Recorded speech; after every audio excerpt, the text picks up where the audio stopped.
दोस्तों, एक बार एक गुरु अपने शिष्य के साथ कहीं से गुजर रहे थे।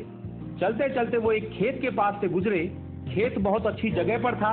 वहाँ की जमीन बहुत उपजाऊ थी, पर उस खेत की हालत देख के लगता था कि उस खेत का मालिक उस पर जरा भी ध्यान नहीं देता है। पूरी तरह से उजाड़ सी हालत थी उस खेत की।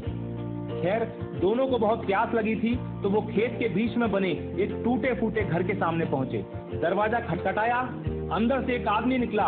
उसके साथ उसकी पत्नी और 3 बच्चे भी थे। सभी फटे पुराने कपड़े पहने हुए थे।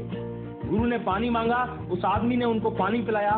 फिर गुरु ने उससे पूछा कि भाई साहब, आपके पास इतना बड़ा खेत है, ना वहाँ पर कोई फसल है, ना फलों के कोई पेड़ हैं, आखिर आप अपना गुजारा करते कैसे हैं? आदमी ने जवाब दिया, जी हमारे पास एक भैंस है, वो काफी दूध देती है, उसको बेच के कुछ पैसे मिल जाते हैं और बचे दूध का सेवन करके हमारा गुजारा चल जाता है। क्योंकि शाम काफी हो गई थी, तो गुरु और शिष्य ने रात को वहीं रुकने का तय कर लिया। आधी रात को जब सब गहरी नींद में सो गए, तब गुरु ने शिष्य को उठाया और कहा कि चलो चलो, हमें अभी यहाँ से निकलना है, पर जाने से पहले हम उस आदमी की भैंस को पहाड़ से गिराकर मार डालेंगे। ऐसा करने का शिष्य का जरा भी मन नहीं था। उसे यह बहुत गलत लगा, पर वो गुरु की बात को टाल नहीं सका, तो वो भैंस को मारकर रातों रात वहां से गायब हो गए। ये बात शिष्य के मन में बैठ गई थी।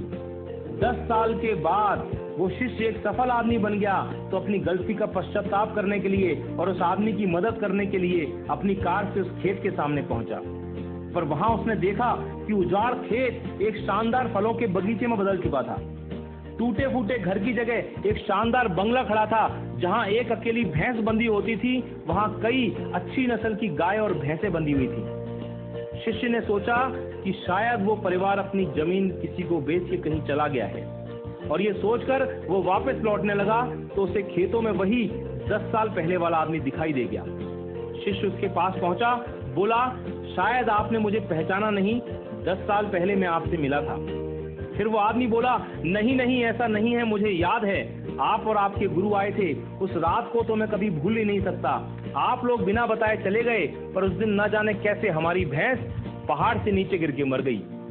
कुछ दिन तो समझ ही नहीं आया कि क्या करें, पर जीने के लिए कुछ तो करना था, सो लकड़ी काट कर बेचने लगा। पैसे आए तो खेत में बुआई कर दी। फसल अच्छी हुई तो उसे बेच के फलों के बगीचे लगा दिए। काम अच्छा चल पड़ा और आज मैं आसपास के 1000 गांवों में सबसे बड़ा फल व्यापारी हूँ। शिष्य बोला, ये काम आप पहले भी तो कर सकते थे। तो आदमी बोला, तब जिंदगी बिना मेहनत के गुजर रही थी, कोई रिस्क नहीं था, तो लगा नहीं कि मेरे अंदर इतनी क्षमता है, तो कोशिश ही नहीं की। पर जब भैंस मर गई तो हाथ पांव मारने पड़े और फाइनली मैं यहाँ तक पहुँच गया। दोस्तों, कई बार हम भी परिस्थितियों के इतने आदी हो जाते हैं कि उसी में जीना शुरू कर देते हैं, चाहे वो कंडीशन कितनी भी बुरी क्यों ना हो। यहाँ तक कि हम अपनी नौकरी से कई बार इतनी नफरत करते हैं, पर फिर भी उसे पकड़े पकड़े जिंदगी बिताने लगते हैं। कई बार नए अवसर के बारे में हम बस इसलिए नहीं सोचते क्योंकि पुराने से हमारा दाल रोटी का खर्चा निकल रहा होता है। हम डरते हैं रिस्क लेने से, और सिर्फ इन्हीं वजहों से हम कभी अपने फुल पोटेंशियल को रियलाइज नहीं कर पाते। हम अपनी क्षमताओं का पूरा उपयोग नहीं कर पाते, जिससे हमारी लाइफ कहीं बेहतर बन सकती है। दोस्तों, सोचिए कहीं आपकी लाइफ में भी कोई ऐसी भैंस तो नहीं है जो आपको एक बेटर लाइफ जीने से रोक रही है। आपने कहीं उस भैंस को बांध के तो नहीं रखा है, और यदि लगे कि ऐसा है तो आगे बढ़िए, हिम्मत करिए और काट के फेंक दीजिए उस रस्सी को जो आपको बांध के रखी हुई है। दोस्तों, आपके पास खोने के लिए सिर्फ वो एक भैंस है, यानी एक जरा सी चीज, पर पाने के लिए आपके पास सारा जहान है। Sky is the limit. मैं शैलेंद्र सिंह, आपका दिन शुभ हो।